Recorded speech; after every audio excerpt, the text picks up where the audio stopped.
જૈન ધર્મની અંદર બીજો એક પણ ફેસ્ટિવલ ન બતાવ્યો. મહાવીરે એક પણ જાતનો ફેસ્ટિવલ નહીં, અને એક જ ફેસ્ટિવલ શેનો? પર્યુષણ. અને પર્યુષણમાં પણ સંવત્સરી. શું કામ?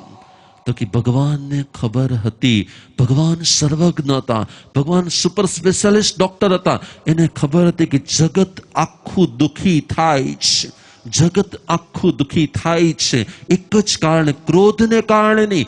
જગત આખું દુઃખી થાય છે વેરને કારણે.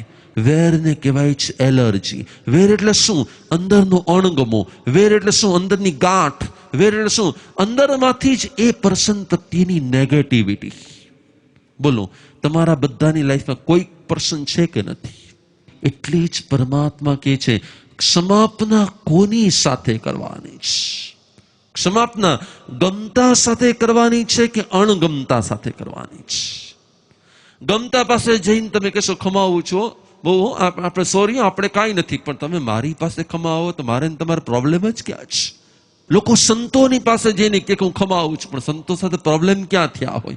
જેની સાથે પ્રોબ્લેમ થયા છે, જેની માટે ગાંઠ પડી ગઈ છે, જેની માટે અંદરમાંથી એકદમ નેગેટિવિટી આવી ગઈ છે, જેને જોતા વેત અણગમો થાય છે. પણ થયેલી તમામ એલર્જીઓને બોડીમાંથી, આત્માની બોડીમાંથી આઉટ કરવું, એને કહેવાય છે સંવત્સરીનું પ્રતિક્રમણ. એને કહેવાય છે સંવત્સરીની આલોયના. એને કહેવાય છે સંવત્સરીની આરાધના. એને કહેવાય છે કે અંદરમાંથી જે પડ્યું છે ને એ બધું. એટલે જ પરમાત્મા કહે છે કે આ સંવત્સરી શેની માટે છે? આ સંવત્સરી એ ધર્મ ક્ષેત્ર માટે નથી, તમારા સંસારના ક્ષેત્ર માટે જ. અહીંયા આવવા માટે નથી, જ્યાં રહીએ છીએ ત્યાં રહેતા આવડે ને એની માટે આ સંવત્સરી છે.